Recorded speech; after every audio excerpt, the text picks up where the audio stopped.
fermes la porte et tu papier. Cette lettre de suicide que tu as écrite maintes et maintes fois. Encore et encore. Tu prends cette lame de rasoir et t'ouvres les veines pour la dernière fois. Tu prends cette bouteille de pilules et les avales toutes. Tu t'allonges patiemment, tenant cette lettre sur ta poitrine. Tu fermes les yeux pour la dernière fois. 1 heure plus tard, ton petit frère toque à la porte pour te dire que le dîner est prêt. Tu ne réponds pas, alors il entre. Il voit seulement que tu es allongé sur ton lit. Alors il pense que tu dois dormir.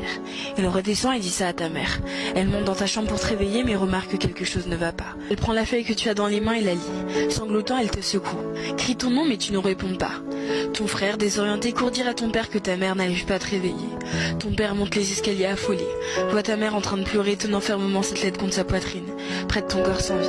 Il comprend rapidement et se met à crier, jetant un objet à travers la pièce. Puis il tombe à genoux et se met à pleurer. Le lendemain, à ton lycée, la principale annonce ton suicide à la classe. Cela prend quelques secondes avant que chacun se rende compte.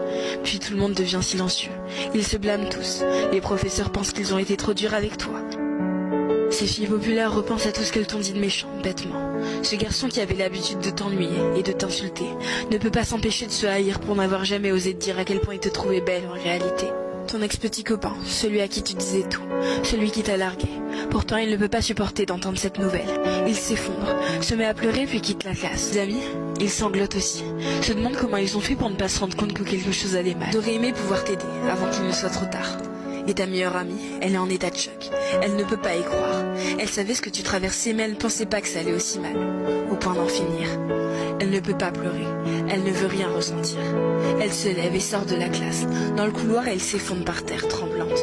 Se met à crier, mais aucune larme ne sort. Quelques jours plus tard, à ton enterrement, il y a la foule. Beaucoup de gens te connaissaient. C'est cette fille pétillante, celle qui était toujours là pour les autres. L'épaule sur laquelle on pouvait pleurer. Ils parlent tous avec de bons souvenirs qu'ils ont eu avec toi. À tous, on peut voir des larmes couler de leurs yeux. Ton petit frère ne sait toujours pas que tu t'es suicidé. Il est trop jeune. Tes parents lui ont seulement dit que tu étais décédé. Ça le blesse. Ça le blesse énormément. T'étais censée être sa grande sœur. Tu étais supposée être toujours là pour lui. Ta meilleure amie. Elle essaye de rester forte durant toute la cérémonie. Mais au moment où ton cercueil est mis en terre, elle perd tout moyen. Et se met à pleurer comme elle ne l'a jamais pleuré. Et elle continuera, pendant des jours et des jours. 2 ans plus tard, tes amis, pour la plupart tombés dans la dépression, parlent toujours à un conseiller thérapeute 1 fois par semaine. Certains de tes professeurs ont tout simplement quitté leur job. Ces filles populaires ont maintenant des troubles alimentaires. Ce garçon qui t'insultait s'ouvre les veines. Ton ex-petite amie ne sait plus comment aimer et n'a jamais pu avoir une relation stable à nouveau. Ta meilleure amie, elle a essayé de se suicider, mais elle n'a pas réussi comme toi. Mais elle a essayé, plusieurs fois. Ton frère, il a finalement découvert la vérité sur ta mort. Il se coupe, s'ouvre les veines, pleure le soir. Il fait tout ce que tu as fait pendant des années et qui t'ont conduit au suicide. Tes parents, leur mariage est tombé à l'eau.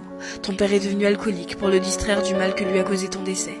Ta mère est tombée dans une profonde dépression qui l'a tuée à petit feu. Elle a toute la journée dans son lit.